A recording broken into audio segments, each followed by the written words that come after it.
Na mujambo mpenzi mtazamaji, hii ni dakika chache mara baada ya kutamatika kwa game kali sana, game kati ya Simba dhidi ya JKT. Game ilikuwa kali sana, what a beautiful game ambayo timu hizi mbili zimetuonesha tafsiri kamili ya nipe nikupe raha tunapata sisi mashabiki.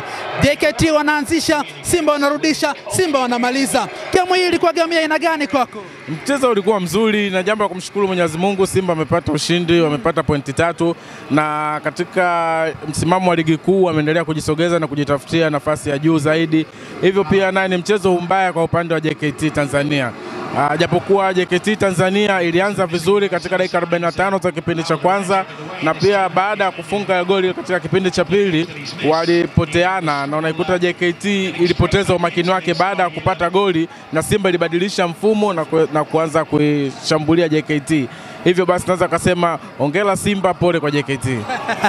Walipambana sana Simba kutaka kufunga kipindi cha kwanza, lakini wakashindwa. Nini ilikuwa changamoto? Je, ni ubora au ni upungufu wa uwezo wa klabu ya Simba? Hapo moja kwa moja naweza nikaipa katika dakika 45 za kwanza, naweza nikaupa mchezo ni 50-50. Naweza nikasema JKT walicheza vizuri na mfumo wao walioingia nao ni mfumo mzuri. Kwanza JKT kuja kuiangalia ilimpa Simba uhuru wa kumiliki mpira, lakini katika safu ya ulinzi ya JKT na viungo vyake vya ukabaji, kumzungumzia Sospeter Bajana amefanya kazi nzuri. Pia hata nawe unakuta Hassan Dilunga alikuwa anafanya kazi nzuri, walikuwa wanacheza mpira wa counter attack. Walikuwa wanaacha Simba miliki mpira, baada ya hapo wao wanashambulia kwa mashambulio kushtukiza. Na hata hivyo pia iliwasaidia katika kipindi cha kwanza kupunguza makali ya Simba. Muda mwingi walikuwa wanacheza man to man, wanacheza mtu na mtu, kwa hiyo iliwapelekea kuona Simba hata pia viungo vyao vya ushambuliaji havikuweza kupata nafasi kubwa sana ya kuweza kupenyeza zile nafasi ambazo zilikuwa zinaweza zikazalisha goli. Hivyo pia walikuwa wanacheza offside trick, walikuwa wanamwacha Dense Mkwala muda mwingi, na pia unakuwa unamuona Mligo alikuwa anakamatwa sana katika sehemu ya offside. Kwa hiyo walikuwa wanacheza offside trick. Katika dakika 45 waliweza kuwin katika mchezo huo, na pia walicheza vizuri katika kipindi cha kwanza, dakika 45 za kipindi cha kwanza. Story kubwa mjini ni Simba hatimaye kuweza kupindua meza kutoka kufungwa na hatimaye kuongoza kwa magoli mawili. Wilson Nangu lakini pia Jonathan Soa. Nini wapi ulipo ubora wa klabu ya Simba na wachezaji wake? Akina Morris Abraham, wapi uko ubora wao?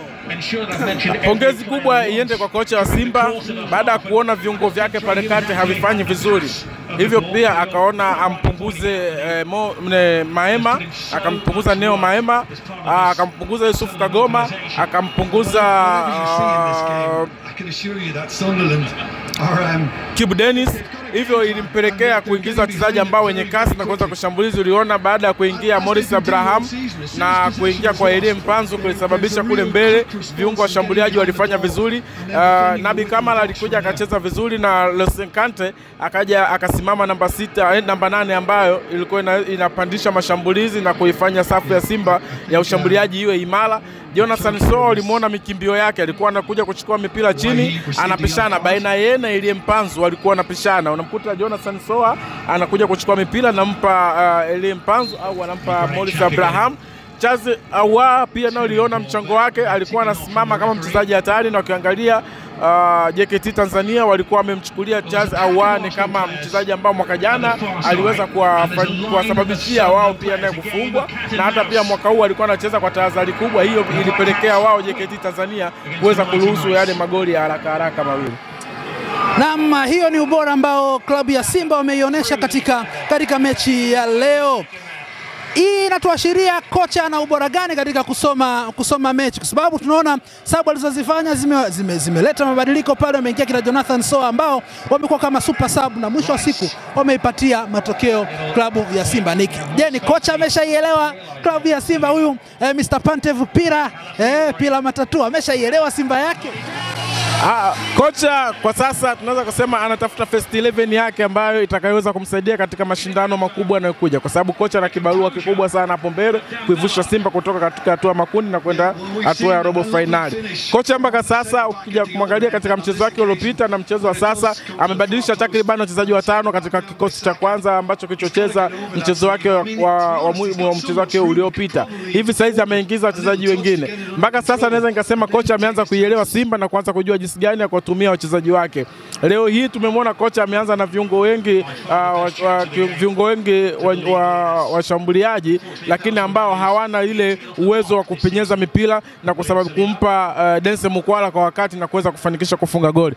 Baada ya kumuingiza Morris Abraham tunaona kazi yake. Morris Abraham ni mchezaji ambaye anaweza akazunguka, akacheza kama namba 8, pia unaweza kumkuta akaanza kucheza kama winga pembeni, na leo hii ameonyesha ubora wake na pia ndio chachu kubwa ya Simba leo kupata matokeo hayo. Kwa hiyo kocha tunampa hongera, ameshaanza kuijua Simba na ameshaanza kujua jinsi gani ya kuweza kuwatumia wachezaji wake. Na tumeenjoy sisi tuliokuwa tukifuatilia mechi ya leo Simba walivyokuwa wanapambana kwa ajili ya kurudisha magoli, lakini hongera kwao pia JKT kwa kutupatia mechi tamu. Na JKT hawa wameimprove na tunaweza kusema ni kama kawaida yao. Mwaka jana Young Africans alishindwa kupata matokeo ya ushindi pale akadraw. Lakini leo pia Simba amepata matokeo sio kirahisi. Siri ya JKT iko wapi? Siri ya JKT anapocheza na timu kubwa mara nyingi ukiangalia mchezo wake dhidi ya Azam, JKT ilicheza kwa nguvu, kwa jihadi kubwa sana ili kuweza kupata pointi 3. JKT ikicheza na Yanga unaona sio JKT hiyo ambayo itakaenda kucheza na Namungo, wala JKT itakaenda kucheza na Mtibwa Sugar. Ni JKT ambayo inabadilika kwa sababu timu ndogo huwa zikicheza na timu kubwa wachezaji wake huwa wanaamini waoneshe kitu kizuri ili waweze kuuzika vizuri. Leo hii unamuona Nangu mpaka anakuja kusajiliwa na Simba, game zote mbili na Yanga amewakazia na alikuwa anamkazia sana Pacome, alikuwa unamuona atembei. Leo hii unakuta Nangu huyo kasajiliwa na Simba, yupo katika Simba Sports Club ya kubwa na anafunga pia na ligi naye pia amefunga. Kwa hiyo unamkuta Yakuba mwaka jana amefanya vizuri na katika msimu huu leo yupo katika Simba. Kwa hiyo timu ndogo huwa zikicheza na timu kubwa zinacheza kwa jihadi kubwa kuliko zinavyocheza na timu zingine za daraja yao. Leo hii naweza kusema kwamba ni game 7 sasa mfululizo JKT hajapata ushindi mbele ya Simba Sports Club, na katika michezo yao yote JKT imeshinda game moja tu na sare za kutosha. Kwa hiyo tunaweza kusema kwamba JKT kwa Simba ni bado ambao hajapata dawa ya kuifungia Simba. JKT bado hawajapata dawa ya kuifungia Simba. Hayo ni maneno ya mchambuzi wangu hapa Mr. Rama ambaye tumekuwa tukichambua mechi hizi mbalimbali. Nikukumbushe wewe ambaye hujasubscribe bado, hii ni Michael Epic TV, channel yako pendwa sana ya michezo. Tunaendelea kuchambulia michezo yote mara baada ya kutamatika kwake. Bonya alama ya subscribe, gonga alama ya kengele ili tunapo upload video zetu uwe mtu wa kwanza kupata video hizi. Bye bye.